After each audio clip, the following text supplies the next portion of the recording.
This is Rewired. I'm Jeff Cook. I'm Katie Whitlock. Katie, we have been circling this topic on our calendar for a while. It's here. It's here. It has arrived.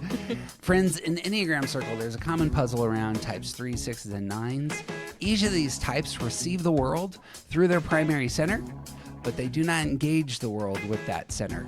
3, 6s, and 9s are sitting in their center, but they are also repressed in that center. And the question becomes, how the heck does this work? And for those who think deeply about Enneagram, this is one of the first questions that really kind of comes up, I think. And you kind of go, yeah, and I don't know what the answer is. Mm-hmm. And today we're talking about an answer. Joey Schewee has a book released today. Shewee's answer here is not only arguably the best, but it sheds light not just on the 3, 6, 9. It has an elegance that elevates something important in all the 9 types, and she calls this solution processing center. And so that's where we're going. Now, anyone who's listened to Katie's podcast, to our podcast, knows how important Joey's thought has been to her work. Joey is, I think of her as my mentor in the Enneagram, her and her mother. And I am like a Joey defender until the day I die. I think Joey Schewee is the most important voice in the Enneagram right now, at least in the sense of she is coming up with new things that no one else is coming up with. And Joey is so in tune with the Enneagram and how it shows up in people that she just so quickly can catch on if you're mistyped. The other skill that I think makes Joey phenomenal at her job is, again, because she's an 8, she doesn't just like accept things as they're told to her. What I see in Joey that I really, really admire is she just has no qualms about being, okay, the theory's wrong. Like if she sees something in somebody, she automatically is like, okay, I have to come up with another explanation. And that's why she's the only one coming up with all this new stuff, is because, at least in my view, like she has this incredible combination of being able to notice things in people and not feeling obligated to line up with what has been taught previously in the Enneagram, if she really feels like it's wrong. Anyway, I love Joey. I think she's phenomenal at her job. And I think she has I've seen her get a lot better at how she gives what she is so good at to people. Yeah. So I'm excited to see where she goes. And Joe, if you're listening to this, mwah.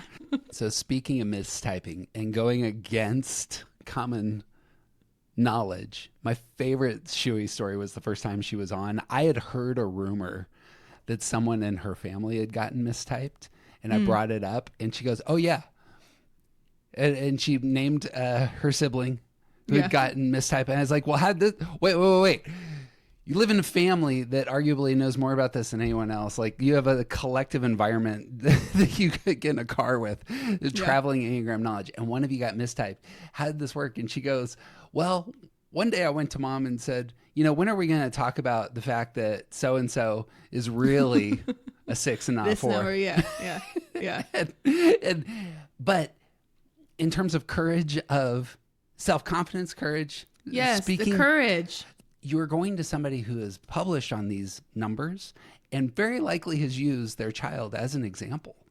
This isn't going to be a small conversation. No. So and I appreciate that. We'll get into we talked about this. We might do like a peer review kind of thing of her book later. Today we're going to kind of just do kind of some intro stuff into processing centers, but I love her. I think she's great. You forgot to footnote, best thinker in the Enneagram world, with the obvious exception of my podcast partner. I think you were supposed to put that in the beginning. Right. That is what I meant. Yeah. Thank you. I just wanted to make sure that the record was clear there. Wouldn't want any oversights in our podcast. Well, to get in this, then, we're going to be looking at the intro to Shewee's book. And so as not to spoil everything, her book has 9 chapters, each on the 9 types. She's going to elevate the idea of processing center throughout this book. We're just going to look at the intro and some of the introductory things she says. She does a great job in this book, in my reading of, she really is focusing on stance, which she calls reference points, processing center, and an idea that she calls the processing divide, which I imagine all of these things are going to get some of our attention in the future. So, but there's lots to like here. The book is out. You can pick it up on Amazon today. And setting our work aside, of course, this is, again, this is some of the most creative work that I've seen published since I got into Enneagram, just to piggyback on what Katie already aptly said. So with that, I got a definition. You want to jump into this? Yeah, let's do it. This actually was in the chapter prior to the one that I sent you. Perfect. But she defines processing center in the intro as this. She says 3 6s and 9s shift counterclockwise to process with a preferred center. Their dominant center, that would be head, heart, body. Their dominant centers serve as home base, determining their fueling emotion. Fueling emotion is what she calls underlying feeling. Primary types trust their processing center more than their dominant center. And this is going to be the big thing for her. Primary types, 3 6s and 9s, are what she is calling primary types. 3 6s and 9s trust their processing center more than their dominant center, causing 9s to stay too long in thinking, 6s too long in feeling, and 3s too long in doing. That's where we're starting. What do you hear there? What I hear here is, I think what you said at the beginning, but the solution to how are 3s starting in the feeling center and feeling repressed, right? How are 9s starting in the doing center and they're doing repressed? Mm-hmm. You said, as soon as you get into advanced Enneagram work, this is the first question that pops up. This is the first question that pops up for intro students in the classes I teach. I'll teach center of intelligence and everything's great.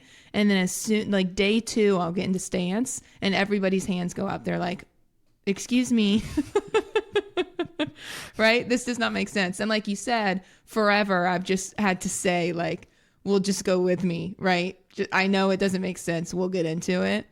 And this is Joey's solution for that. Mm-hmm. This is why, right? It's because it's two separate things. You can use these centers.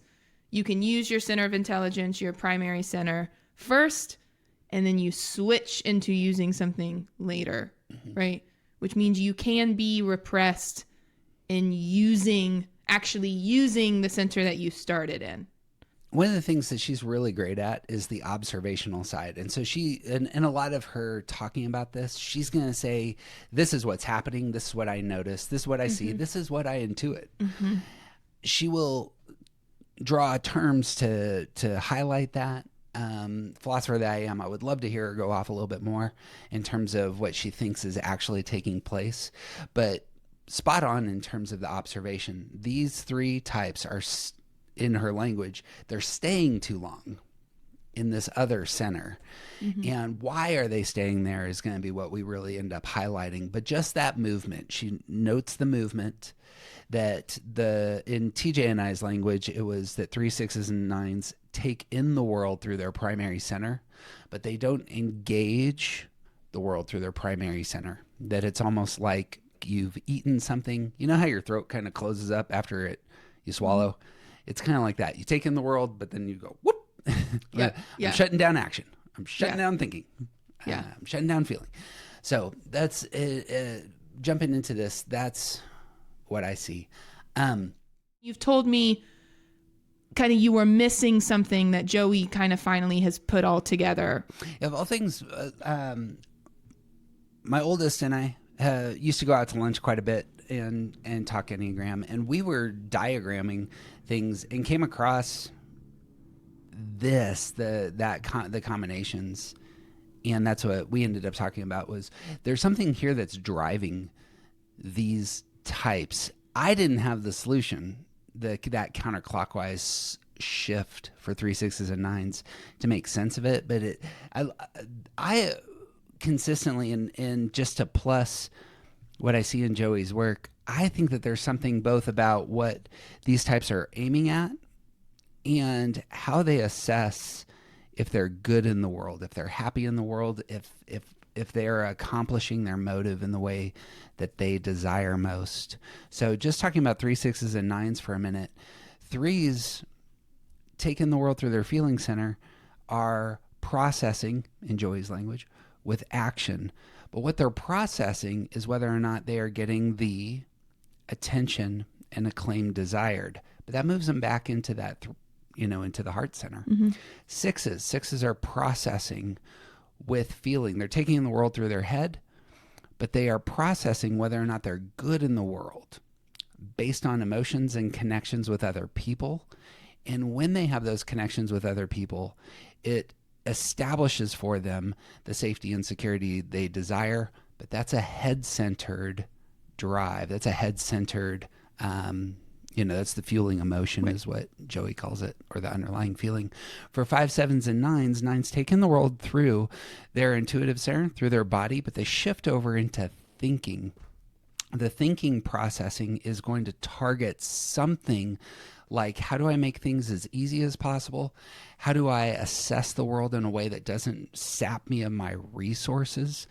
Once they've done the assessment in that space, they can move back into that body center and say, I feel comfortable in the world and I have control. 3, 6s, and 9s, that movement into those other centers allow them to meet their primary need, their motive, allow them to address their underlying feeling.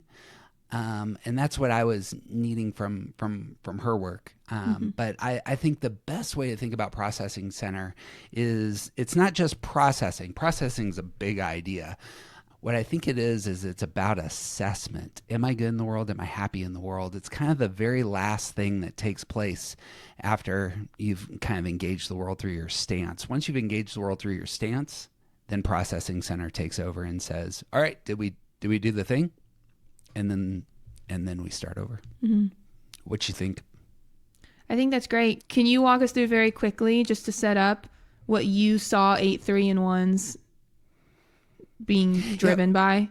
I mean, I think a lot of us, when we get into seeing the fact that the Enneagram divides into 3s real easy, you start throwing out numbers, So people who get into tri-types do this, even though I really don't like tri-types. They haven't worked for me very well. Or, you're kind of like, well, the 2, the 5, and the 7, they all have this thing going for them. And that's all that Augie and I were doing.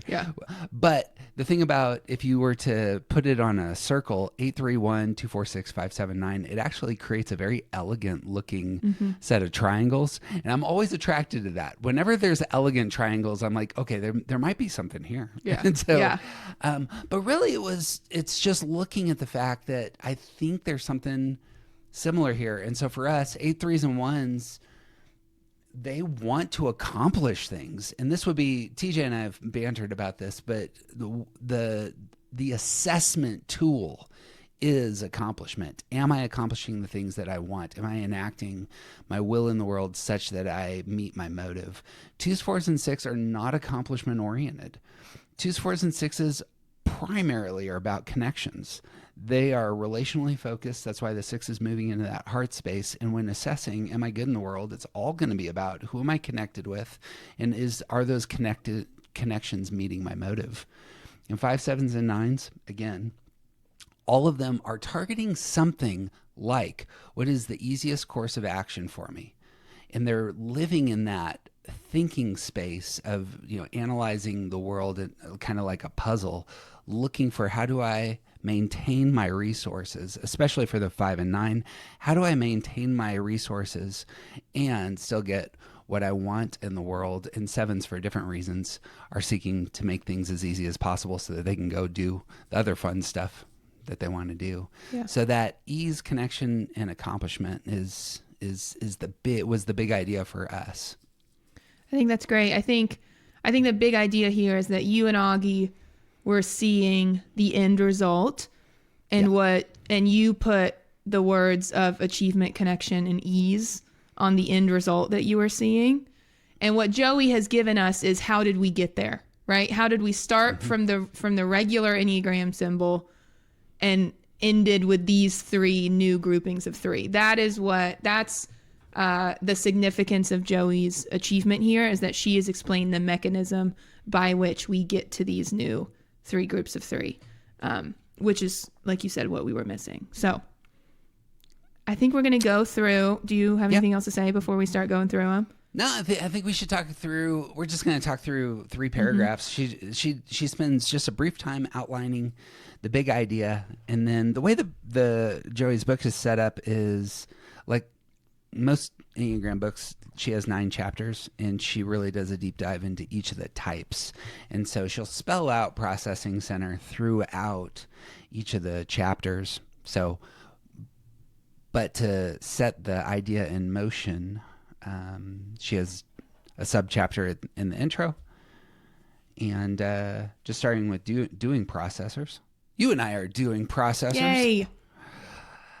She writes that while we're all doing at work, 8s, 1s, and 3s are processing with action and implementation. I think those are good words. Action and implementation. Doing processors are considered motors because they are valued in the workforce for their ability to make things happen. If a company is struggling to meet a strategic goal of sustainable growth, stagnancy can often be attributed to a lack of motors. 8s, 1s, and 3s should be represented in the decision-making body for growth to be an actionable priority. You'll notice, again, very much talking about working environments and the chemistry that's needed for an organization to move forward. But the big idea here I see is, again, the processing with action and implementation. What do you hear here? What I'm hearing here is, when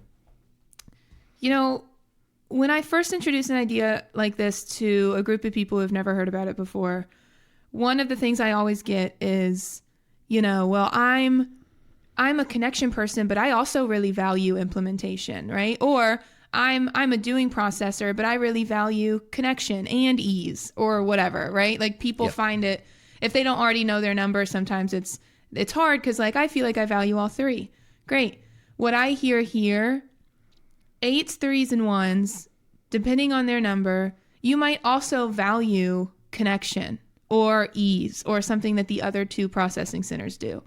But what I know about 8, 3, and 1s is that if there is not also action and implementation, at the end of the day, if we have not implemented something new and moved forward, you are going to feel like nothing got done, right? Even if the people in the other processing centers would disagree with you, right? Maybe you are far enough in your career, you understand that connection is an important tool to use when implementing something, right? But at the end of the day, your processing center is going to tell you the thing that, like, if that thing is missing, you're going to feel like nothing got done. That's doing processing language, but that's what I know about myself, right? I can do all these other things all day. Sure, I can talk to thinking processors about the easiest way to do something, but then we have to do it, right? Then we have to do it, or else it feels like we just wasted a bunch of time. So I think, anyway, that's a long way to say what I hear here is doing processors, you have to end further than where you started, or else we're going to feel like nothing happened. And at the end of the day is a great phrase there. Yeah, at the end of the day, what needs to happen is kind of what I think of as your processing center. So talking about like what's going on under, in the inner life of a person. This is where I really want to kind of shape some of this, and I'm positive she'll have more language that I haven't gotten to, but I want to place processing with that end of the day target. This is the place that I'm aiming at, driving toward, self-assessing. At the end of the day, did we get something done? Will be first and foremost, in my view, for 8s, 3s, and 1s on this front. They do so from different places. 3s and 8s have an independent stance. 1s have a reactive stance. That's going to color a little bit of this, but at the end of the day, did I accomplish? For 3s, did I accomplish the goal? Are we accomplishing the goal? For 1s, am I improving things? Am I moving things forward? Am I making things better? For 8s, we've talked about this in part, but we could discuss it more. For 8s, I think it's, are we strong? Are we vulnerable? Do we have the high ground moving forward? Are we in a position where we're not going to get punched in the nose? These seem to me to be the places the 8 3s and 1s would land on that backside. You got thoughts there? I think the only other thought I was going to bring up was, because we're vocab people here on Rewired. Mm-hmm. That's true. We could do another whole episode on this, but I actually do think I like implementation more than achievement. Mm-hmm. And maybe that's just my 3 brain, because I fundamentally link achievement to ego, because my achievements inform me of who I am. And I know that doesn't super track for 1s, and it really doesn't track for 8s, right? So I do like implementation just because that feels a lot more neutral to me. But maybe if an 8 was here, like maybe 8s are trying to achieve. I don't know. It's just in my head, achievement is inherently linked to, I want people to see this like achievement, right? Mm-hmm. Mm-hmm. Which is not really what 8s and 1s are doing. So I think that's worth playing with. Like the synonyms here. It's something about execution. Mm-hmm. It's something about making things tangible. Absolutely. It's something about, this needs to be real. It can't be in your emotions, and it can't be in your head. Yes. Yeah. You need to be able to point to something that is different than it was at the beginning of the day, right? Yeah. Something in the real world needs to have been affected or changed if you're a doing processor. So this is where her language may be valuable, and I'm skipping over it. But if she says you're processing with doing, that insists on something out in the real world physically taking place. Mm-hmm. Mm-hmm. So are we acting in such a way that something moves? That just strikes me as real valuable. Yeah, and I think that makes sense to tie that to the doing center, right? Mm-hmm. Like 8, 9s, and 1s, the people who start in that doing center, we talk about environment all the time with them, right? We talk about how does it tangibly feel to be in this area, right? So it totally makes sense for processing with doing to require a physical change, mm-hmm. right? That makes total sense to me. The interesting thing there is the 8s and 1s take in the world through their intuitive center. They take the world in through their body. And so affecting the physical world has that clean overlap. The 3 is unique here. The 3 is desiring attention, processes, independently. But there is a belief by the 3. If I affect the world, then I will get the attention that I desire. Yeah. That's going to be different than 2s and 4s. And we'll say why. But if I do the thing that garners attention, then I will get the attention that I desire is, mm-hmm. I think, in a subconscious belief.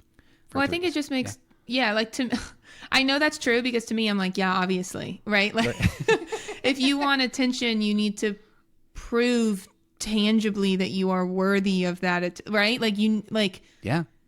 You have to prove it. You have to change something. You have to do something. You have to build something. And then people see that thing, and then they like you. That's how that works. Right? Of course. So many 3s you can look to who are in athletics. Mm-hmm. Here's an athlete. Here's the prize. Here are the people on the stage who are getting the attention because they won the event, the game, etc. All I need to do is become the best athlete, and then I will get the attention. Yeah. I know a bunch of people who grew up in church world. That guy is on stage with a microphone. All these people have shown up and are sitting in this room listening to him. That's what I want. Yeah. I want to be the guy with the microphone, so I do the things to get that job. Lots of musicians, especially frontmen and women.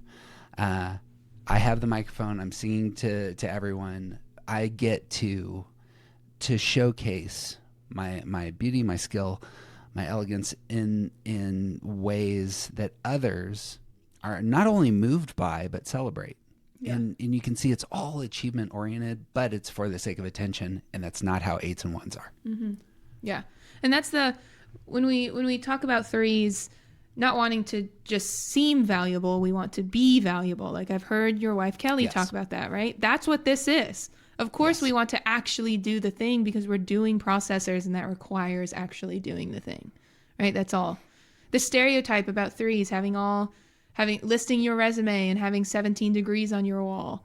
That's all physical, tangible proof of the things that I've done that are worthy of attention, right? That's doing processing. That's all that is, right? So it all ties back. It all comes back. Is it not the case? Play this out with me. You are valuable now because you've done the thing that's valuable, and you know it's valuable because everyone else thinks it's valuable. Yes. Yeah. That's how that works. Yeah. And it's all about implementation, execution. I'm fine with achievement. Yeah.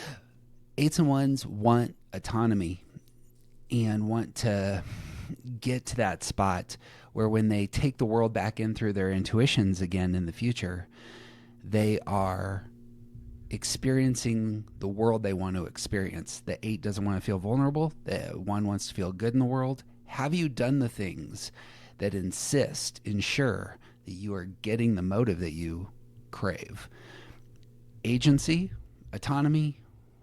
Am I able to enact my will? 8s and 1s are going to be real similar, it seems to me, on this front in terms of when implementation takes place. Is what I'm implementing gaining the agency and autonomy I crave most in meeting my motive? See anything there? If your motive is agency, which is the ability to enact your will on the world, then you probably are going to have to try to enact your will upon the world, right? Which is doing processing. 9s are weird because they want agency and they find it in a completely separate way, which we'll talk about when we get there. But that makes, like, if you are wondering if you have the ability to change the world, right? Not change the world like big, oh, I'm going to change, but just like literally physically change the world, then you're going to have to try to physically change the world. So it makes sense that 2 of the 3 body triad numbers are doing processors, right? I don't know if you've experienced this where something comes out in our recordings where you're just like, I didn't realize that was there. This happens to me occasionally, but one such instance happened recently with you. And I mentioned that I weigh myself 4 times a day. And you paused and you went, really? Do you really? Yeah. I listened to that too the other day. I was like, that's crazy. Notice how much it overlaps with this idea. Yeah. I'm not trying to necessarily change the world out there first. I'm a 1. I'm trying to change myself first. Assessment, implementation, execution is not about getting a prize from somebody. It's about the metrics that I have for myself and whether or not I'm living up to those. I desire agency, which means I can control myself at a certain level. And the number on the scale, all that says is I have control over myself, which is what's primary. Yeah. But it's also the case that when you said that, I was like, yeah, that's actually kind of unhealthy, isn't it? I should probably think about this. Well, I was just right. I'm the perfect age where, like, I'm a woman raised on, like, I was the first generation where women started talking about eating disorders, right? And so when you said that, I was like, that's crazy. You should not weigh yourself 4 times a day. That is disordered. But anyway, do whatever you want, Jeff. I don't care. What's interesting, and this is where I really have wanted to ask more ones about body image and eating disorders and all the rest. Of all things, sometimes I'm trying to gain weight. So I do a lot of strength training. Part of that is putting on muscle. This was really important to me. Now I'm trying to move back kind of some of my body fat percentages. I don't think that's incredibly unhealthy. I feel like I'm coming to this with the mindset of an athlete. But, I mean, like anything, it can get out of control. Yeah, how many prizes do you really need? Right. You know? Well, and like, is it health? I don't have an answer to this. And again, this is a tangent we don't need to go on. But like, is it healthy to think of your body as just like a machine that you can make do what you want? Right. Is that a good way? Probably in some ways. Sure. Right. I mean, athletes do make their bodies do things. But anyway, whatever. One that I am. How should you think about how should you think about your body? Right. I mean, the stereotype is that, like, like one, again, talking about eating disorders, like women who are 1s the very broad brush stereotype is that like they are the most prone to control their eating too much, right? Or over exercise or whatever, right? Because they want too much control over themselves. So, but anyway, to bring it back to doing processing, I like what you said, that is a tangible thing that you can look at to know that you have affected either the world or yourself as part of the world, right? Whatever. Correct. Yeah. Just to circle around to 8s. So a lot of times we see 8s out there doing amazing things, lifting 50,000 pounds when nobody else can. Yeah. That's not always what implementing agency means. Living with an 8, I know that implementing agency might mean I'm really, really good at locking my door and keeping you out. That can be what that looks like. Sometimes it looks like I'm going to do the heavy lifting at my job to ensure that I have a career moving forward, and that motive, I am not vulnerable to anyone's to lack of finances. There's a lot of 8s who get kind of a libertarian streak where like push against the government coming and taking their their tax money. Right. I want to have control over my career. Can be a way that this exemplifies itself. I feel like 8s have a kaleidoscopic. There's a lot of different expressions of what it looks like to achieve agency for 8s. Yeah. What I hear the 8s talk about that I have talked to about doing processing is just 8s. Again, a lot of it is corporate because a lot of it is from Joey, but I'm also thinking about the other 8s like that I knew in the cohort with Joey, right? Mm-hmm. So a lot of this is kind of corporate coded, but 8s are valued because you bring them on your team and everything gets bigger, right? So if you are in a business and you need to expand your company, like hire an 8, right? Like 8s just walk in and they don't let things stay the same. So every day we have to have done something. We have to have done something more. We have to have made something bigger. It makes perfect sense to me that Joey as an 8 picked the words action and implementation to describe doing processing, because I think that's what she does every day. I think that's what's running through an 8's mind every day is how do I implement this and make this bigger, right? This is what I really want to talk to you about. So I think I've said this a handful of times. 2 5s and 8s, I think, are the hardest to understand. 8s on this front, I think when we see 8s, they are in these roles. I think it's the case that 8s aren't often seen elsewhere. There are spaces that 8s go that don't look anything like this, that don't look like higher, faster, bigger. I think we feel like that's who 8s are, and this may be why a lot of times people get mistyped as 8s, because we don't see self-protective 8. We don't see hiding 8. We don't see 8 who is intentionally avoiding folks. But this overlaps with an independent desire for agency in a lot of people who have extracted themselves from social, corporate work, family environments. Mm-hmm. So, I mean, 8s can isolate. I think that's a good point. So maybe instead of higher, faster, better, just use the word more. Mm-hmm. I'm thinking of our friend Andrew, who was just on the podcast. He's an 8 and he's an incredible therapist. I don't know if he's constantly pushing for faster or better, right? Like that's hard when you're dealing with people with like trauma. But he loves pushing for intensity. He loves pushing for intensity, and he loves pushing for more. Like dig deeper into that story, right? Let's go deep. So deeper can be something we can give to 8s, right? Mm-hmm. But it's not where we are right now. What we're not going to do is stay where we are right now. I see the movement of 8s, right?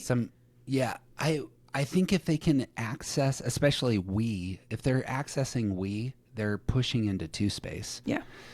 I would love to suggest, like, imagine drug addicted eight in excess. The intensity is about something else. The like eights who I'm thinking of a famous eight who had a heroin addiction, and their severe step away from society in pushing into both agency and intensity of experience. That's how that got manifested. All I want to say is I don't think that person is seen very often and associated with eightness. Go ahead. I have heard eights talk about that move as that's them touching 5. I agree. So that's when an 8 removes themselves from the room, that's the 8 going into 5. And you won't see them. Yeah. And they'll come back when they're ready to be big again or more or deeper or whatever they want, right? So sure, Agreed. I mean all numbers do their stress move, right? 8s also certainly. And like we said like that might last a long time. Like your switch into your stress number, you can be there for quite a while, right? I want to highlight excess and not the stress move. I want to highlight the push towards unhealthy expressions of I'm in control of myself and I will push hard against you if you get in my space. That's not I'm going to take my ball and go home yet. Sure. I'm just saying that's a gear that I think is overlooked, and I just want to place it into our conversation that I don't think this gets enough attention. Yeah. I think I have thoughts, but I don't know what they are. So I'll give you sure. One of the things that I hear from a lot of eights, especially those who come on our podcast or perhaps they're out in the public sphere, is they're just in a different space. Like they're not in, fuck you, I won't do what you tell me space. Right. You know, they are in a space where they want to exert their power in a way that elevates the people they care about and moves their enterprise forward. Yeah. Well, I think it is certainly true that to know eights, we have to hear from eights. And to hear from an 8, you kind of inherently have to talk to an 8 that's done a little bit of work. Exactly. Right? The one thing I would say about that, though, is I don't think, like, I'm a 3 who's done a little bit of work. I can still talk about what I was like when I hadn't. Right? So I guess I don't want to say that just because we only hear from healthy 8s doesn't mean that, like, there's this whole part of 8 that doesn't get talked about because 8s don't talk. I mean, maybe. I know their whole thing is being vulnerable. I don't know. This feels like a different conversation. Of all things, I think this is in the pocket because it pushes towards how we see people processing. And sometimes there are some 8s who in excess say, execution for me, implementation for me means I have isolated myself as far away from you as I possibly can because you want to control me. That is absolutely a gear that some 8s go into. Do you not feel like an 8 would just push you out of the way? Why would an 8 withdraw from you? That doesn't sound like an 8 move to me. I feel like an 8 would get you out of the way. It's because their mom and dad routinely knock on their door and say, "What are you going to do with your life today?" Okay, will you cut this next part out? Because I just have a question. Jeff, cut this next part out. Isn't part of that just like autism too, though? It can be, but here's the thing. I think, so this may be a conversation about, let's go here for a second. This may be a case about where is it that motive actually lands? Yeah. I think it may be deeper than neurodiversity. I think that like it may be the case that motive gets colored by some other stuff. Yeah. Sure. Keep this in if you want, actually. I just didn't know if Augie would like want us to talk about it. I don't have anything to say about that because I have zero experience with neurodiversity. Sure. So I don't know what I would say about where I think motive lands in terms of neurodiversity. From what I know about autism, which again is very little, it makes sense to me that Augie would have that reaction Because sure, he's an 8 and he's also autistic, right? So, but I don't, how much of that can we put on not autistic 8s, right? Or whatever. I guess I feel like that just throws another variable, and science girl I am. I don't know how to separate those two variables. Let me pitch somebody who has the same behavior as the person who has been abused in their home. The 8 that's abused we see them come out and get really aggressive. That's not always their gear, though. Some abused 8s will absolutely, lock their door and scream profanities at the people knocking. Sure. Yeah, but that is the that second part of what you just said, that wasn't that person just going in and being quiet and like this withdrawal move, right? It's a both and, I think. I'm making my own space, whether you like it or not. Yeah. Sure. If it requires me to put out my porcupine quills, then I will. Yeah. So I was hoping that. Can you draw this back? Can you draw it back to doing processing again for me? What question are we answering? They want agency. Yes, absolutely. And they're processing agency through this filter of, have I done the things necessary to ensure that I have total self-control? Sometimes that means really succeeding on big stages. And sometimes that means I have put a double padlock on my door.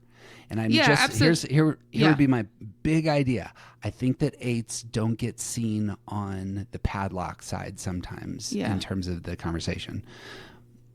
That's probably one of those things that, like, when we talk about 1s, and I was like, you know what? I don't experience 1s as angry. And then I had a lot of family members of 1s reach out to me and be like, yes, they are. Like, maybe that's just the 8 version of this. Like, maybe if you don't have an 8 in your life, like maybe if you have an 8 for a kid, this, right? That there is this other half of them that is, I'm locking the door to stay out of my face.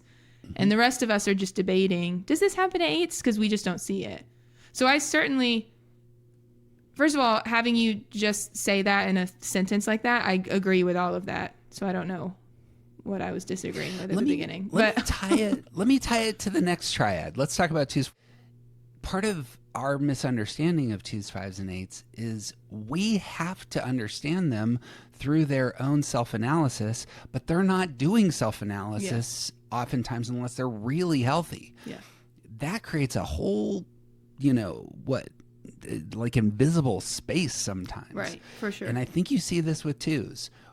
Of course we know who 2s are. They're the helpers. Yeah. You, as the daughter of a 2, know exactly that there is much more going on under the surface. Right. So with 2s, 4s, and 6s, to set this up, processing through feelings. The 6 is moving. It takes the world in through their head, shifts into the feeling center in order to process.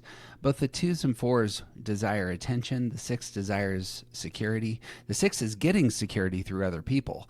And so the part of them feeling good in the world means that they connect with other human beings, because that's going to be the source of their security. And that's why the relational element is so valuable. What do you see with these 3? So this is a moment where I need to be honest. I think because I'm a 3, this one makes the least amount of sense to me, because I started here and then I literally made the decision to leave because subconsciously I use the language of like 3, 6, and 9 don't trust their primary center to get them what they want, right? I do not trust myself to use the tools of the feeling center to be able to get what the feeling center tells me I should want, right? So I really don't understand what it's like to process with feeling. I don't understand what these numbers are looking at. I don't understand, like, action makes so much sense to me. Did we do a thing today? Did we affect the physical world? Yes or no?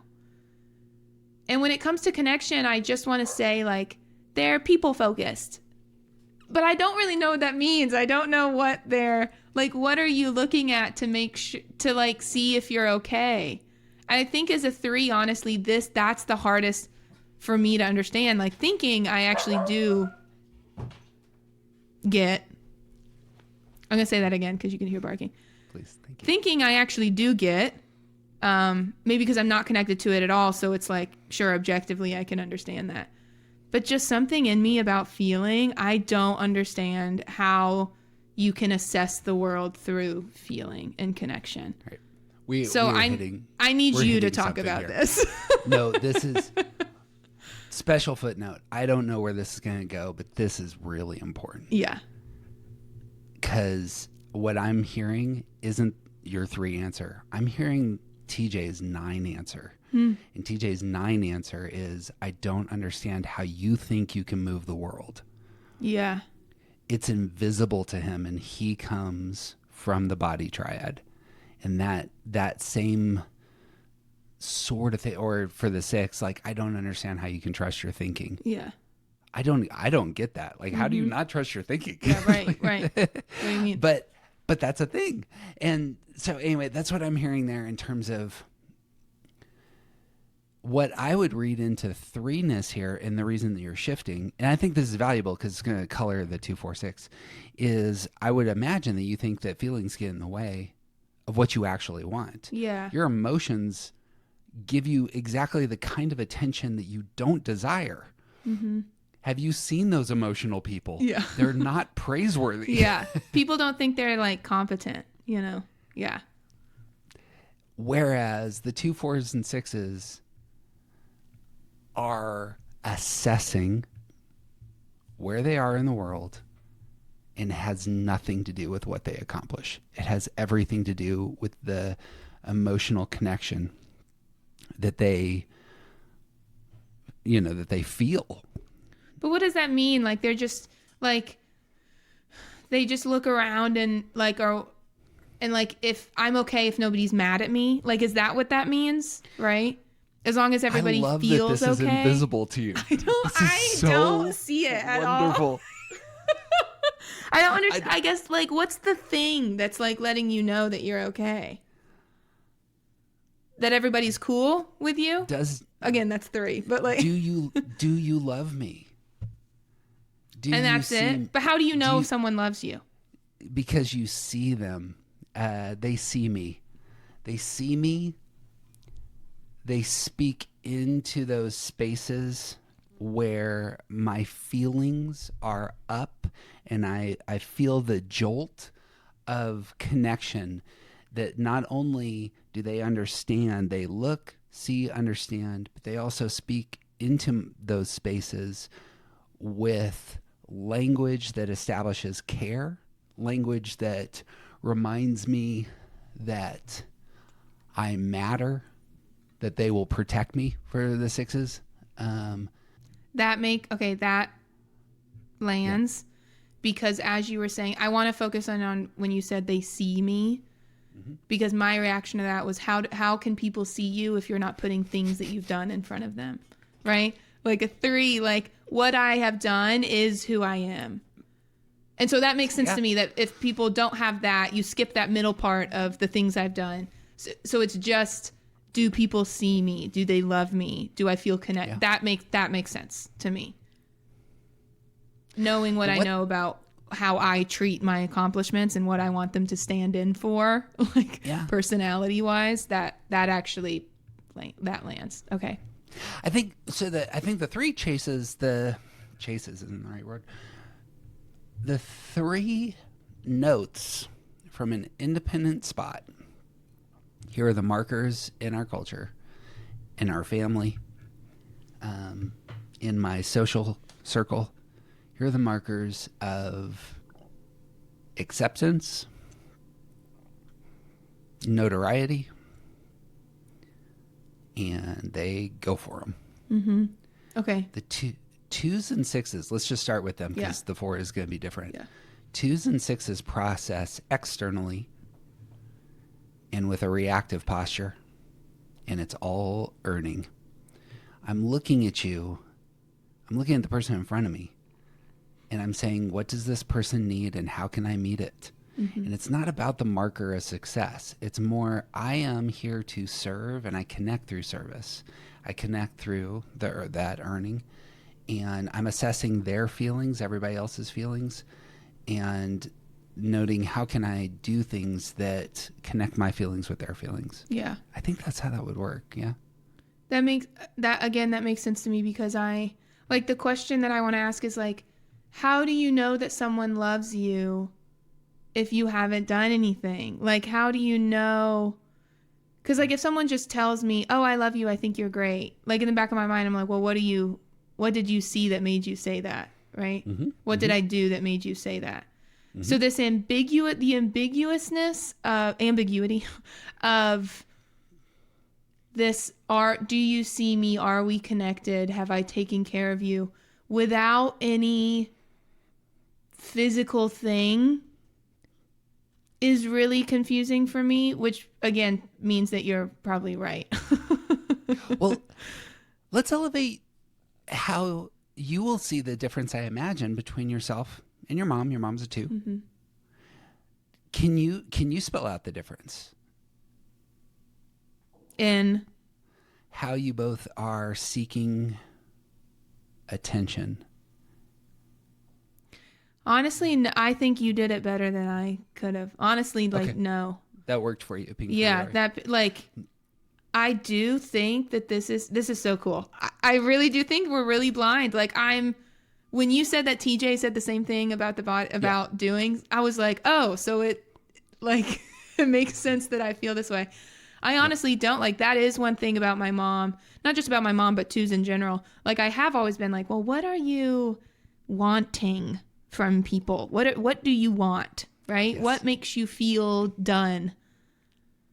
And it's just, I guess just processing with feeling is this ambiguous thing. There's no like achievement that you can point to and say, this is the thing. It's just a feeling. And so you can't really quantify it. And I'm wanting to quantify it.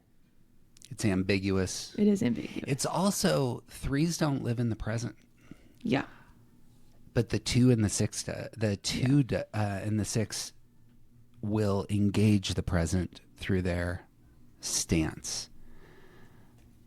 So 1s, 2s, and 6s earn what they want in the present, and that's where they feel the connection is now. So am I doing the things that make me feel the person that I want to be with, or the community that I want to be with, or it feels terrifyingly vulnerable to think about people seeing me without having put anything in front of them to see.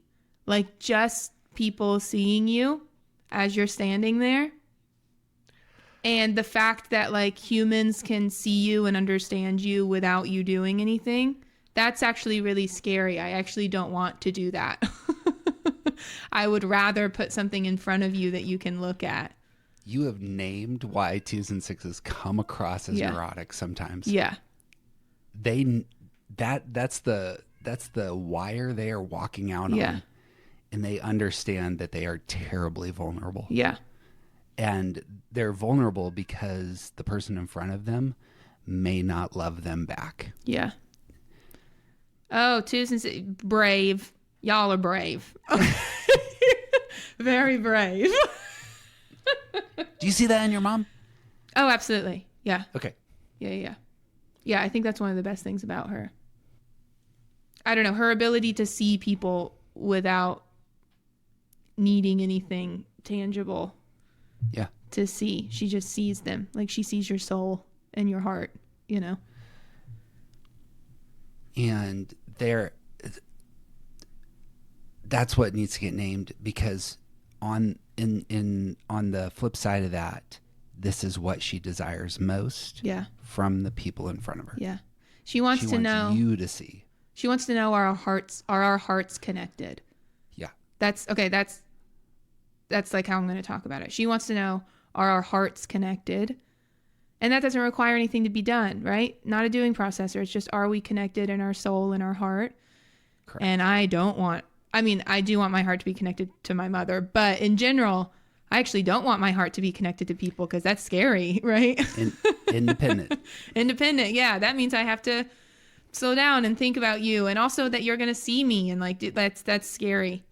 So yeah, I guess just are our hearts okay? Are they connected? And that's all I can say, because there's no way to quantify that again. But that's what my mom wants to know. Can I tell you why this is making me feel really bad? Because the last, you can share whatever you want. I haven't talked to my mom I talk to my mom all the time, like several times a week, right? Okay. Not for hours at a time, but just for a couple minutes. Like we connect every few days at least. Get off of my desk. Oops. Okay. So, and the last 3 days, she's called me at a time that I can't respond because we've been recording or something. And then I like have to go to work, or I do something, or I just like don't call her back because I forget and I'm a bad kid. So I don't call her back. And now I'm feeling really bad because I know, talking about all of this, I know that that's making her feel, even though I know she still loves me, she's not upset with me. I know that's making her feel like we aren't connected because we just haven't talked in a while, right? She doesn't know what's going on with me. She hasn't talked to my heart in a few days. And that's making me feel really bad. That's making me feel like I need to call her. It's a tricky thing so I've said this a handful of times in terms of like my relationship with a parent who's an independent type, that I don't know if they love me. Mm-hmm. And sometimes that can be a difficult thing for us. I think 8s are a little bit different here, but I think for 3s and 7s, the rest of us in connecting with 3s and 7s have to have a radar a little bit for how they come to the world, how they express care. And I think it's right for you to say, to self-assess on that front, because that's not, I assume your priorities are different and how you express love and gain love is different. Yeah. I don't know if I went too far there. So No, I think you're right. Yeah, it's good. Thank you for illustrating feeling processing for me. Yes. But it's, of all things, it's the future. It's that your tools are in the future and your focus is on the future. That makes you very different from the 2s, 4s, and 6s. Yeah. I do think it is interesting that in each of these processing groups, there is one stance that's missing. And it makes total sense, right? Like how is like an independent stance number who's feeling repressed is not going to be processing with feeling. Like, just, of course, that makes sense. But just exploring that and going along with everything, that also means that a future orientation can't exist in feeling processing. And what does that say about future processing, right? It means an independent reference point can't exist in feeling processing. So what does that say about feeling processing, right? I think that is absolutely an interesting road to go down, right? To process with feeling requires you to stand here right now, or in the past. Fours can bring the past up, right? But the past is very relational as well. And you have to be either connected to someone else or yourself. Like, you can't be independent, right? You can't just be moving around with no tether. I don't know if anyone else has said that, but that is something that desires a lot of work, and it's really important what she said. I don't know if Joey's done anything. I need to read Joey's part on 2s, 4s, and 6s, by the way. Well, no, but notice this: 8, 3s, and 1s, none of them have an internal reference point. None of them are withdrawn. They are assessing with action. None of them are withdrawn in their stance. 2s, 4s, and 6s, none of them are independent in their stance. So none of them have that future focus. And for 5, 7s, and 9s, none of them are external in their stance. None of them are reactive. Yeah. And I think that's worth naming. That there's something about that. It's kind of it's their last gear. It would be it's another sort of repressed center, as it were. Yeah. But I think it's helpful to build definitions, right? Like if you're wondering what feeling repression is, sometimes to make a definition, it's helpful to say what it is not, right? And so feeling processing is not a focus on the future, and it is not an independent reference point. So what does that leave us with, right? Yes. What's left in feeling processing? And we could do that for all the centers, all the processing centers. Correct. So anyway, It's good. It's I good. mean, that's a dinosaur bone to Listen. uncover, see what's there. The 4s, we haven't forgot you, by the way. Yeah. Reading down Joey's language on feeling processing, she says that feeling processors are extremely valuable because they are the most in tune with client feedback and employee need. 2s, 4s, and 6s have the most accurate read on the pulse of an organization when it comes to the well-being of clientele and personnel. Involving these feeling processors in decisions that affect culture and client engagement is paramount. Again, pushing that into what does this look like in a work environment?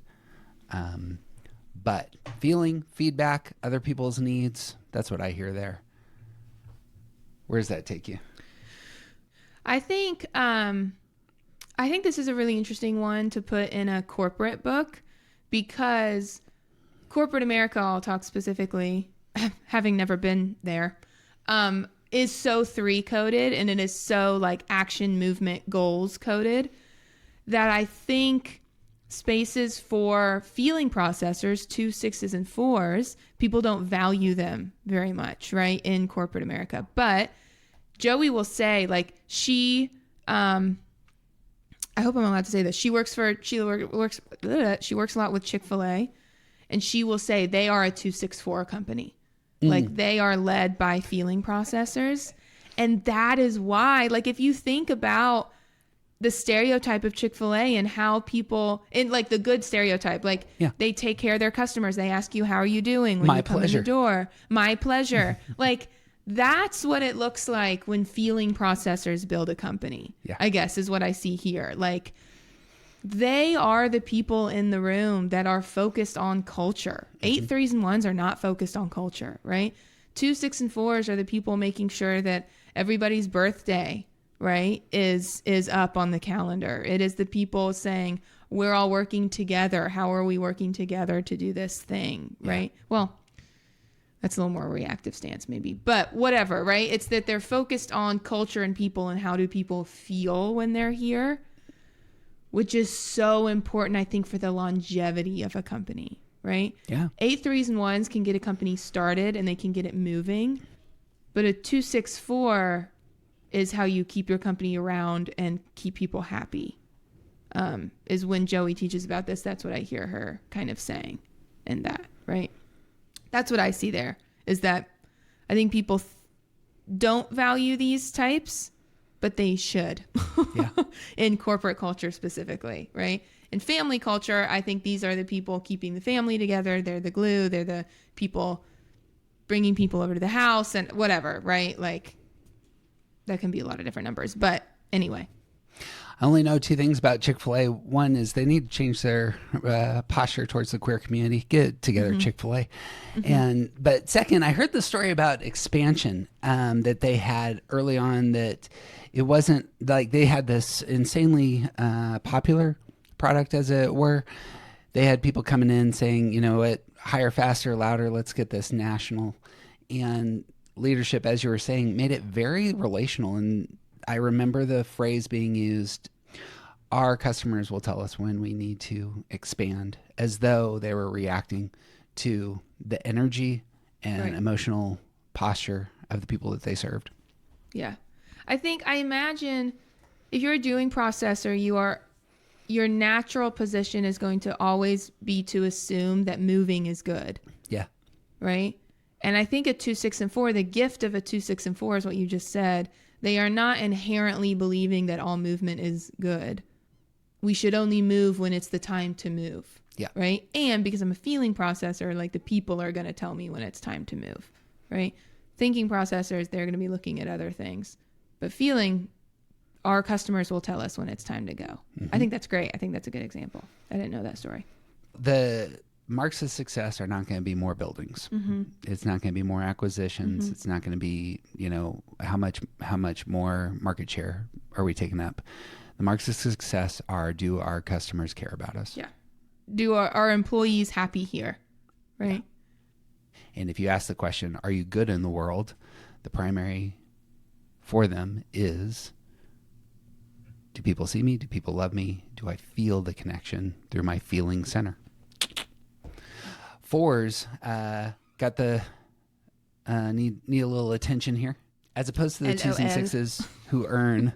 The four still wants your attention, but gain it in a different way. Gain it with a withdrawn posture. You got thoughts on fours and processing? Well, fours have this stereotype of, again, like locking themselves in their room and withdrawing and being so mysterious and all these things. But when you talk to a four in real life, all the interviews I've done with fours, over and over again, it's about connection. And over again, it's about wanting to see people's hearts and seeing people's souls. It's just also about wanting to see their own heart and their own soul as well, which twos and sixes don't have as much of because they're reactive types, right?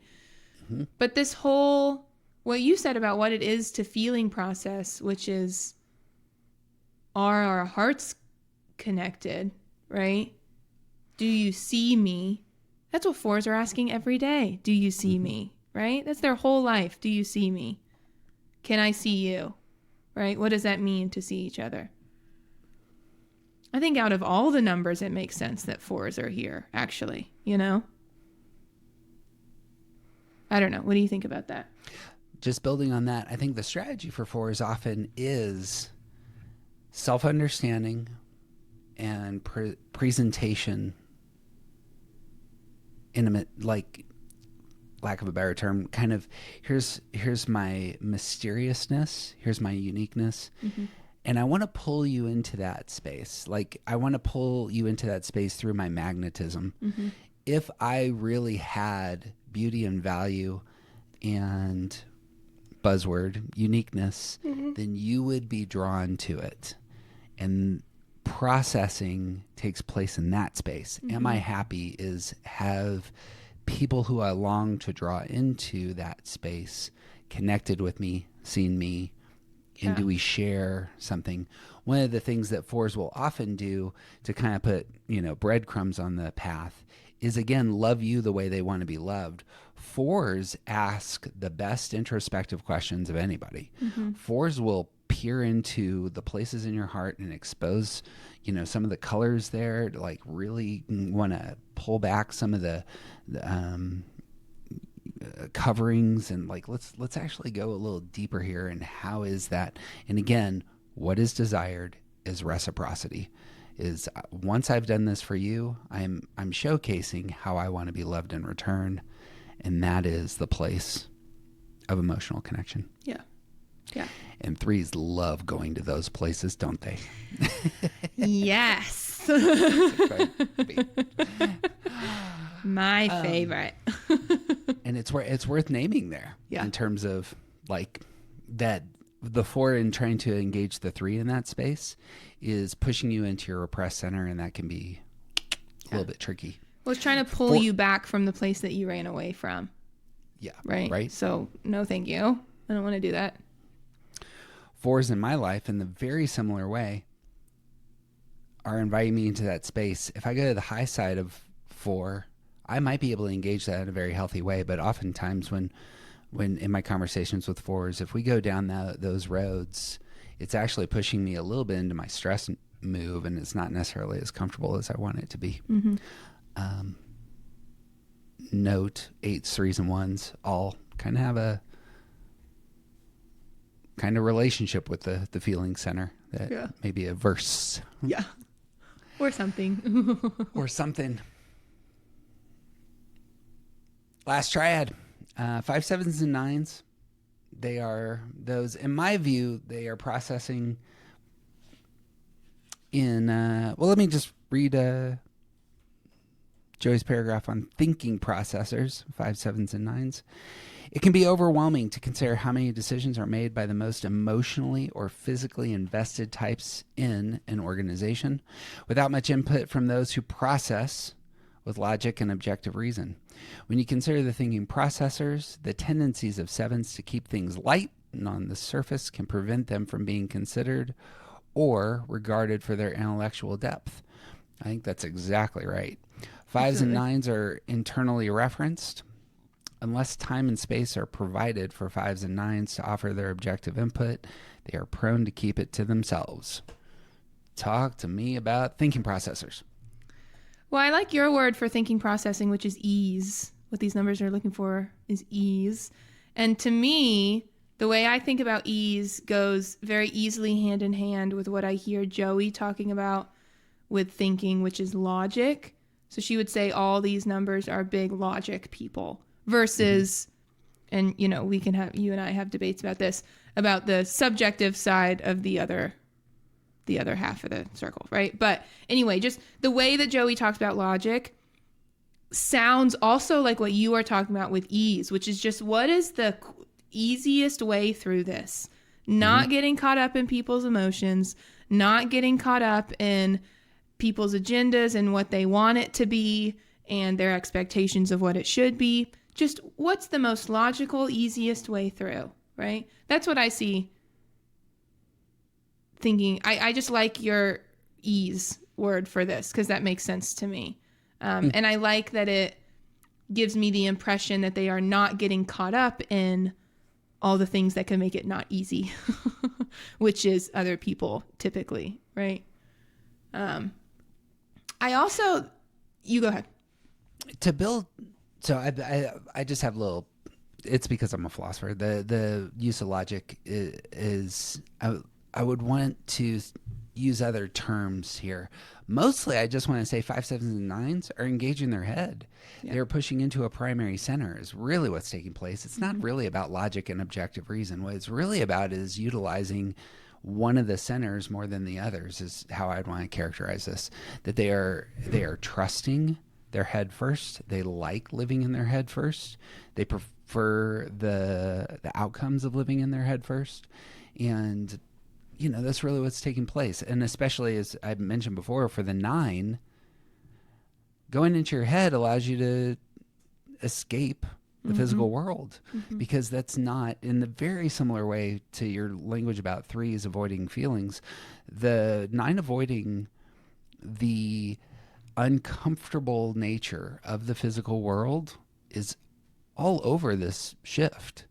I am so glad we're talking about this today because I just taught a class last night and we talked so much about 9s.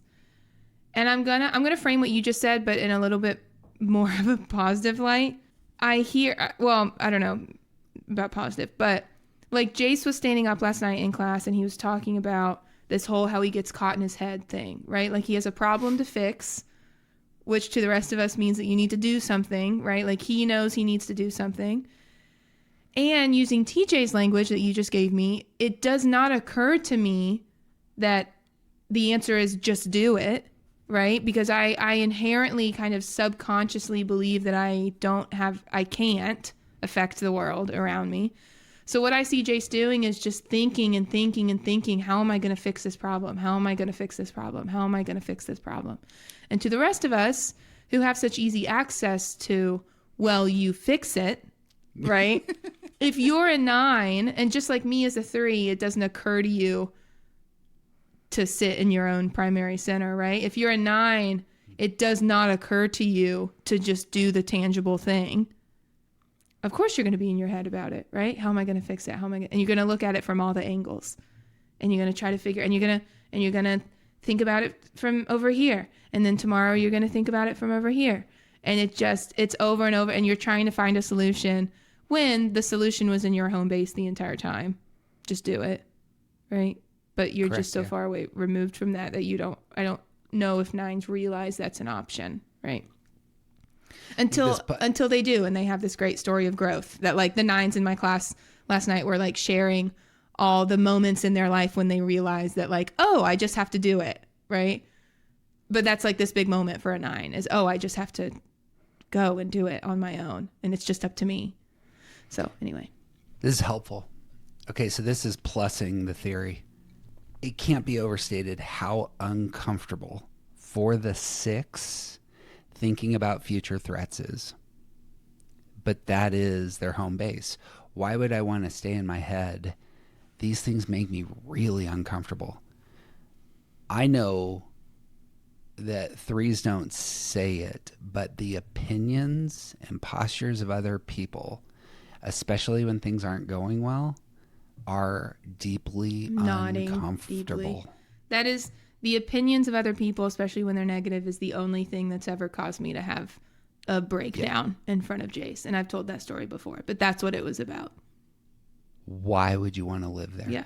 Why would you want to live in that heart space of the emotions of other people? I can go elsewhere.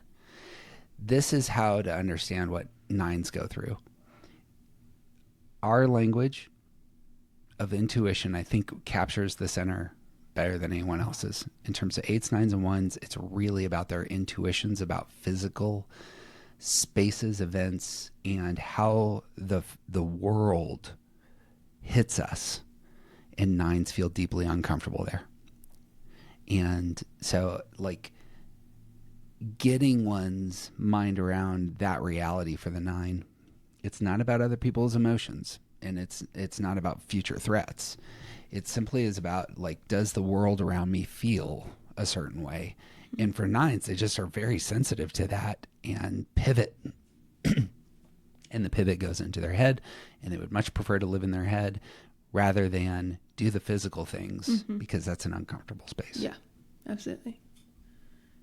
Agreed. Feeling the world is what's difficult for 9s. What's real interesting to me, I would be curious if I do know this about Jace. Jace is a runner. Jace engages the world in spaces that are meditative. Like, I know this from a lot of runners.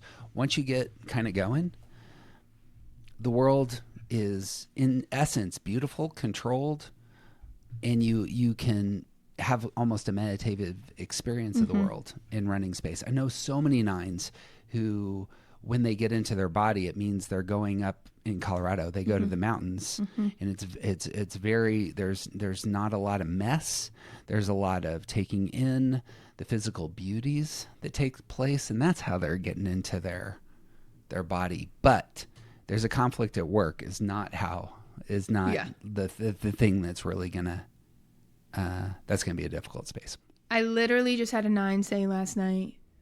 She's also a runner, but she is also like a hiker, and she does, like, she'll climb up a mountain or do these, like, hard things, right? Hard physical things was her point. And she literally said verbatim last night, I do those things to remind myself that I can do hard things. Like, if I can do this hard thing that I have control over and it's physical and meditative, then I can go to work and I can solve a conflict, right? And she's like, I have to do these physical things. And the language I would give her, she didn't say this part, to get back into your body, right? And know that the word I always use with the body triad 8, 9, and 1 is friction. Like, 8s live at the space in life where they meet life and there's friction, right? 8s love the friction between them and life, and 1s feel that friction inside of them. And 9s hate friction. They want to run away from it as fast as possible. So to force yourself into spaces where there is friction as a 9, but that you have control over, I imagine helps you practice friction, feeling the world affect you, right? And then you can take that to work and you can solve that conflict with your boss because you've practiced already. Ooh, it's all coming together.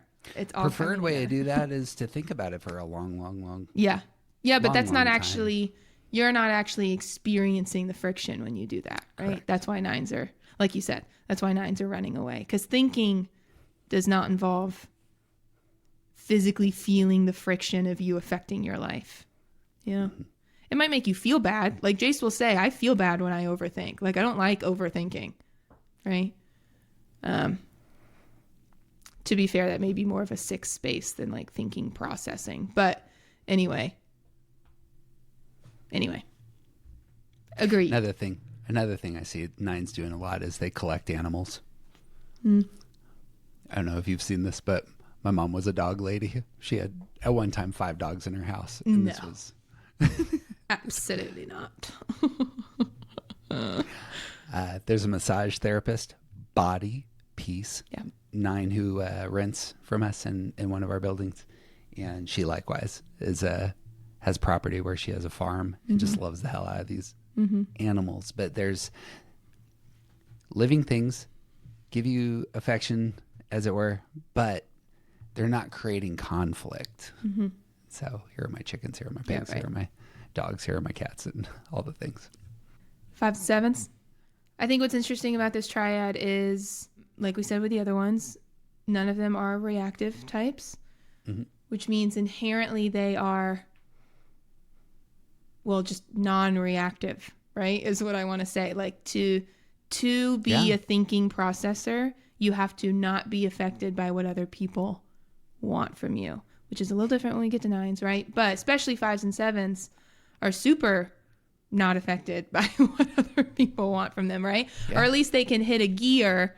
5s, of course, are not affected. 7s, you know, it might get a little complicated, but I think it explains thinking processing to say that inherently to be a thinking processor, you cannot be a reactive number, and you cannot get sidetracked by the external world, right? That is required in order to be a thinking processor, is to not be distracted by the outside world. You have to be able to sit with yourself and what you think for an extended amount of time and not think about what's outside, is what I see. When problems emerge, and this goes alongside ease, notice a natural tendency for 5s, 7s, and 9s is to sidestep the problem. 1s, 2s, and 6s will engage the problem. 8s might engage the problem. 3s might engage the problem. For the 5 and the 9, when the problem emerges, a temptation, natural tendency, is just to take a big step back. This is probably somebody else's problem, or let's just see how things go. Let me observe the problem for a moment and see if it handles itself. For the 7, there's a problem here. Yeah. You know where there's not a problem? Over there. At my friend Charlie's house, he has a board game night. Yeah. You know. Well, and like 7s have talked to me about, like what you just said about understanding the problem. 7s, almost all the 7s I know have talked to me about, I love taking things apart. I don't always want to put them back together. Like, I don't always want to spend the time to put them back together. But I do think 7s love understanding things and understanding how they work and taking things apart. They just might be done after that. Yeah. But like in Joey's book, like people think 7s are just these flighty people who always run away from things. And that's really not true. Like if you really know a 7, they are thinkers and they're deep thinkers. Truth. Right? You just don't know that because they're independent. They're not telling us, right? But absolutely, they are deep thinkers. 5, this is a good way to see why 7s are not in that process with doing triad. 7s don't care about finishing the job. Like this is not where they find happiness or fulfillment. This is always shocking to me because 7s feel like they want to build something with me. Yeah. So I can't tell you how many times I've started a project with a 7 and I'm the one, finishing it. Yeah. Finishing the thing. It's like, where'd you go? You were here. Because that wasn't where their energy was at and where what was tinkering satisfying. Is what's fun. Yeah. Yeah. And it's even, I mean, I suppose for the 7, it's the envisioning. So again, here's the attachment style. 1s, 4s, and 7s. I really want to close. I want to talk about 1s, 4s, and 7s for a second. But for 7s are going to pull you into their thinking about things. Let's envision this thing. Let's envision what's next. Yeah. Actually executing what's next. Again, not where happiness is found. And so they're not processing with action. They're processing with thinking. The real fulfillment that they enjoyed was the envisioning what could be. But after that's done, they got what they wanted. Yeah, right. Agreed. Just worth noting. Yeah. Because I suppose for myself, I need to know that because I feel abandoned half the time by the 7s in my life. Well, and I think it's so important to fight back against this 7 stereotype of just being like the party goer, right?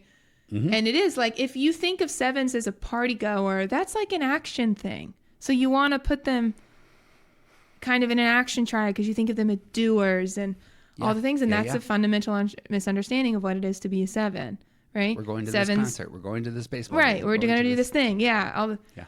That's misunderstanding. And sevens, all the time. Joey said it in her book. They say, people don't take me seriously. That means that there's something about being a 7 that is serious and deep, right? And it's the thinking processing. Like they can access this deep analyzing it from all the places and not finishing it, yes. Like you said, right? It's understanding people from within or trying to dissect them from their behavior alone. And there it is.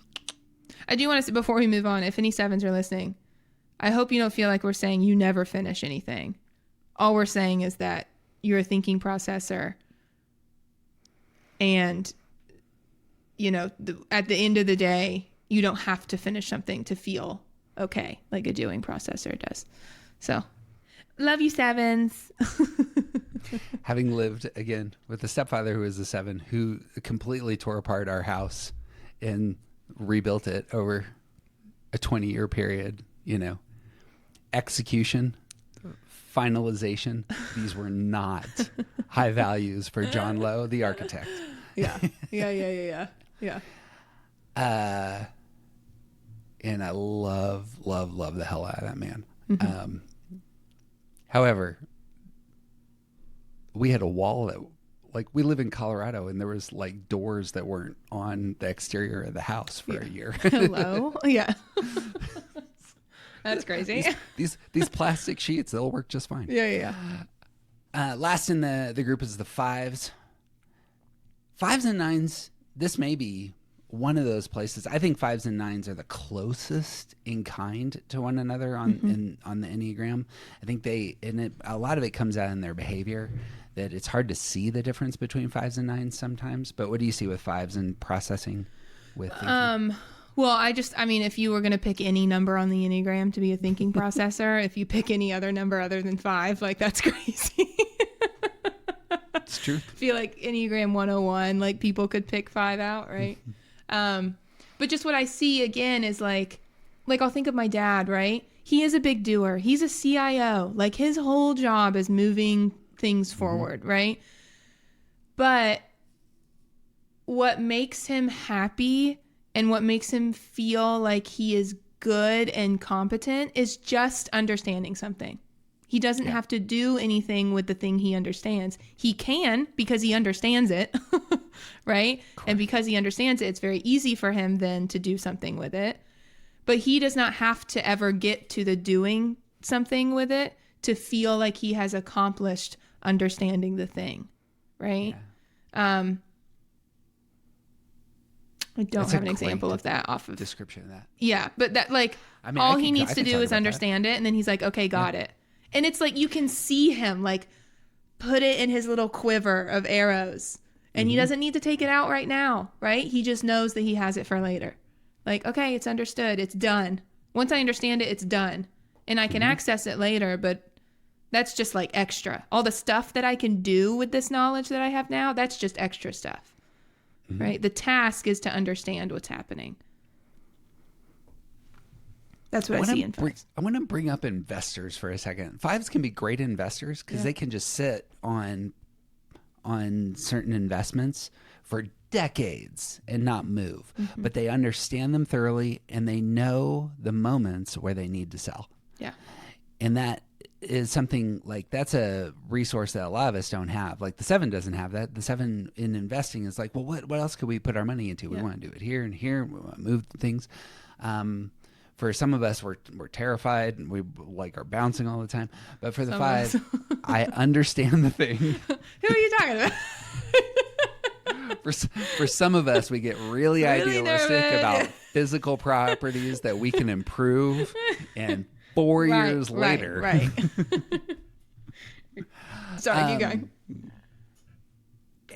That's what I hear there, is that the 5 has done the mental work to know when they have to move, and are super content to sit back until that movement's required. Notice the ease, notice the thinking in combination there. I do have an example, actually, with my dad. So the only access I have to his job is if he's home and taking a conference call. Okay. That's like the only time I ever see him do his job, right? He's not like a public figure or whatever. So the only thing I have to understand what he does at work is just listening to like his side of a conference call, right? And what I'm going to say here is that there is a marked difference in his tone if he understands something versus if he doesn't. And it's not like a panicky, like fives don't get panicky. I don't think he feels like, oh my gosh, I need to understand it. But you can tell that he feel like the work is not done if he doesn't understand something. Like he's asking questions. He's like digging into things. He's like, hold on. Like, what do you mean by that? There's just this level that he gets to when he doesn't understand something. And as soon as he gets it, it goes away. Yeah. Even if like everyone else would say the work's not done yet, even if he would say, I know the work's not done yet, but he understands it. So then he can go back to like regular, okay, let's do this. Are you going to do that? Sure, let's do this. Great. But there is and again, I don't want to paint it as like a panicky or like he doesn't understand what's going on, blah, blah, blah. But it's just a different thing he transitions into. You can tell that he is like, I have to get to the point where I understand this before we get off the call. Because that's the thing. He's a thinking processor. That's what he's judging feeling okay based off of, right? That's my example. I hear there is the natural stress move. Fives can be highly focused on what they know matters most. Yeah. But he gets really focused on like this one thing until he is good with it.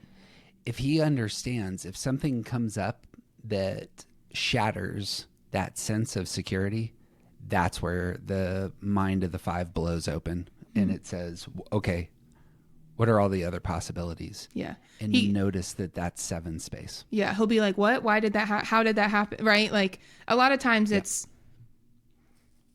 and now because he's so good at his job, there's very little that he doesn't understand, right? So what I'm thinking of, typically I imagine something like broke overnight, right? That's something that kind of will happen that he's like in charge of. Like if the tech breaks overnight and he wakes up first thing 8 a.m. and he needs to understand what happened.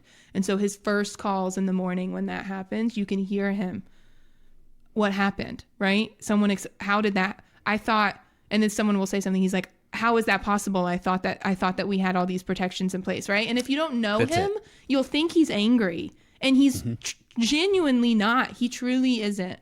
Or you'll just think he's like upset. Maybe you don't think he's angry, but it's just this tone he has when he needs to understand something. And then as soon as he has his head wrapped around what happened, he's like, all right, these are all the things we're going to do to fix it. There you go. Yes. Right. How did this happen? I thought we had these protections. Right. That's the five. Right. The five has thought through all of the potential dangers and has invested in assets that insist and ensure the stability and security they desire. Right. So if something broke, we're going to look at the problem in that animated way. But the pivot's going to be immediately to where are my assets? Yeah. And how do what can we use to fix resolve this? Yeah. Yeah. This is where I've heard you say it in the past when talking about like national issues. These are things that make him nervous. And it's because he can't possibly acquire assets that will protect him from national disintegration or something. So for anyone who hasn't heard me say that, like my dad is very even keeled when it comes to politics, like very, he'll tell you he's in the center on a lot of things, like blah, blah, blah, all the things. And he really, really very rarely gets nervous. And the only thing that'll make him nervous is if I ask like, well, what if the country collapses, right? And like, your money doesn't work anymore and all the rules, like the Constitution isn't real anymore. And then he'll be like, well, yeah, that makes, because then I don't know how to function, right? Then I don't have anything. And he won't like really go into it. But that's just, we had one conversation about that one time. That's the only time I've ever heard him admit to, yeah, that would make me nervous, right? Because all of his stuff's gone. I mean, that would make anybody nervous, to be fair. But I thought it was interesting why he said that would make him nervous. Yeah. Yeah. All right. You want to talk about 1, 4s, and 7s before we do, just real quick. Anyone who's like looking at the list might notice if you went like next level, that the 1s, 4s, and 7s are unique in their in their triad in each of these processing centers. 8s and 3s are both independent, but the 1 is reactive. 2s and 6s, both reactive. The 4 is withdrawn. 5s and 9, both withdrawn. 7 is independent. The 1s, 4s, and 7s are outliers also here, in the same way that 3s, 6s, and 9s are outliers on a different front. But there's something about the idealism, there's something about the pulling posture that is, I think, interesting here. And I suppose it's just worth naming that they also come to this space differently than the other two. I'm not sure that there's much to learn there. I don't know if can you see anything there? Well, I do think it's interesting that those 3 numbers happen to make up another triad, which is the idealists, right? When we talk about how people connect and all those things, like that is another group. I haven't thought about that enough to maybe understand why, right? Mm-hmm. Like, is it connected, being an outlier in your processing center and then being an idealist? Maybe. I haven't thought about it enough to come up with a theory about why, but it's interesting. Let me shooting from the hip real quick. Yeah. If we brought idealists are this is a set of triads that we call affect groups or harmony triads. Going through these real quick, 8s, 3s, and 1s, they're processing with action. 8s are relationists. That means that they are relating to the world through what they provide. 3s are pragmatists. That means that they're connecting to others through the atmospheres they make. 1s are idealists, which means they're pulling people into their ideals. But all of these for 8s, 3s, and 1s are very physical in nature. 8s will provide strength, provide their presence. 3s are going to create atmospheres where people succeed together. 1s are going to pull people into action and execution. Again, I suppose if we were to apply processing center to relationships, notice how a lot of the relationships for 8s, 3s, and 1s are going to be just very much about what we're doing, accomplishing, building together. And sometimes that might just be protecting ourselves. Right. 2s, 4s, and 6s. 2s offer their help to connect. 4s are going to pull people into an emotional experience, and 6s are going to create space for safety.